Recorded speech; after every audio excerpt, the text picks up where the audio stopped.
Good afternoon from the 24-hour News 8 Live desk, where we continue to monitor breaking news out of Grand Haven, what is being called an incident possibly of domestic terrorism.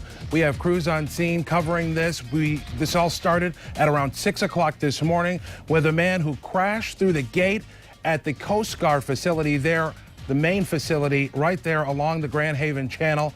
The suspect actually drove through the gate and then was able to break into the building and assault Coast Guard officials inside. There was a concern about a bomb. A bomb threat was made from the suspect, but so far nothing has been found, though the Sandpiper condominiums, the residents there are told to shelter in place.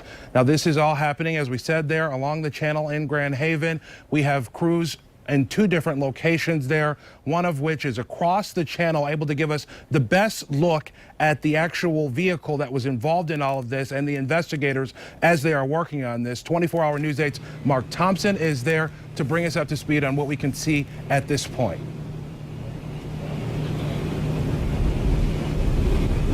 Yeah, good afternoon, Leon. I am across the channel at the North Shore Marina on the Spring Lake side of things, but from here you can get a really good vantage point at the Coast Guard station. Authorities, as you mentioned, are calling this a domestic act of terrorism.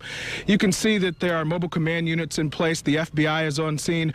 Earlier this morning, a man driving that silver pickup truck that you see there plowed through the heavy metal gate and made his way inside, attacking a personnel member at the Coast Guard station. He was subdued and taken into custody, but there was an indication that he had an explosive device in his pickup truck. Authorities have searched that pickup truck and did not find any sort of bomb. But you can see there all of the doors and windows and the hood is up there. And again, they did not find an explosive device, but they are still searching the surrounding area to make sure.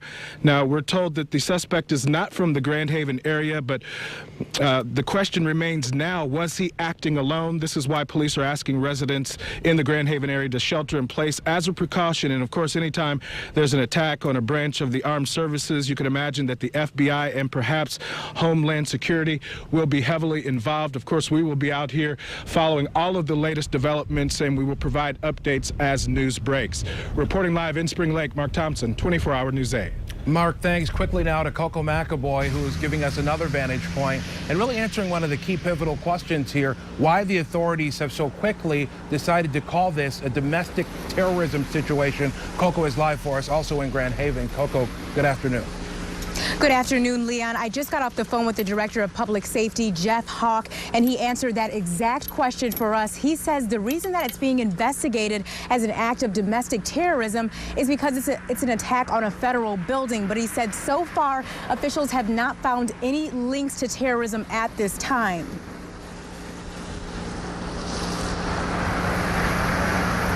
So let's talk a little bit about what we know about the person that they do have in custody. As we know, it's still a very active investigation. Very little is being released about this person. What do we know about the man who did this? That's right, Leon. As you said, the details are very limited about the suspect at this time, but we do know that he is not a Grand Haven resident. We also know that officials right now, they're trying to figure out whether or not he acted alone. And some new information that we have since we spoke to you at 11 o'clock is that the suspect actually called Ottawa County Dispatch before this all happened, saying that he had a bomb in his truck and said he was, quote, going to blow up the Grand Haven station.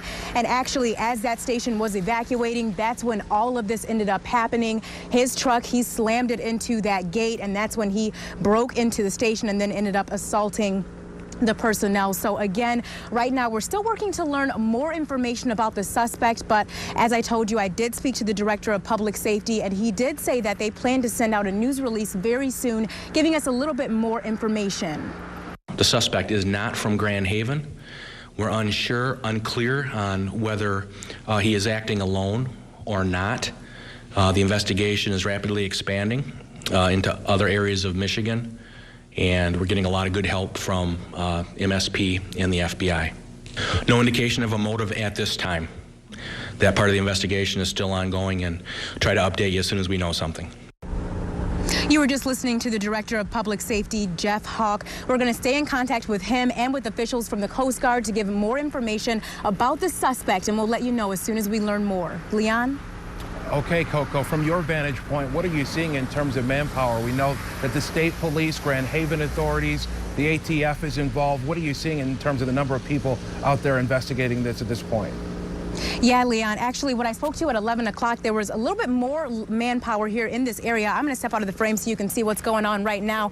You can see that a director of public safety vehicle that is at the end of the road. They moved a little bit farther back, but they did end up moving the EMS truck as well as the deputy vehicle from the Ottawa County Sheriff's Department. So this is what it looks like right now. But again, they're parked at the end of this road, and that's where they're now deterring vehicles from moving any forward. Okay, so at this point, it seems that it's sort of calming down. Is that what I'm hearing you saying, Coco? Right, exactly. Obviously very tense, but everything's starting to calm down now. Okay, but we await the all clear. We do expect to hear from officials on that scene. The moment we do, we'll break that news right here on Wood TV 8. And of course, the latest as we know it at woodtv.com. Right now, we are at the live desk in the 24-hour News 8 newsroom. I'm Leon Hendricks. Now back to regular programming.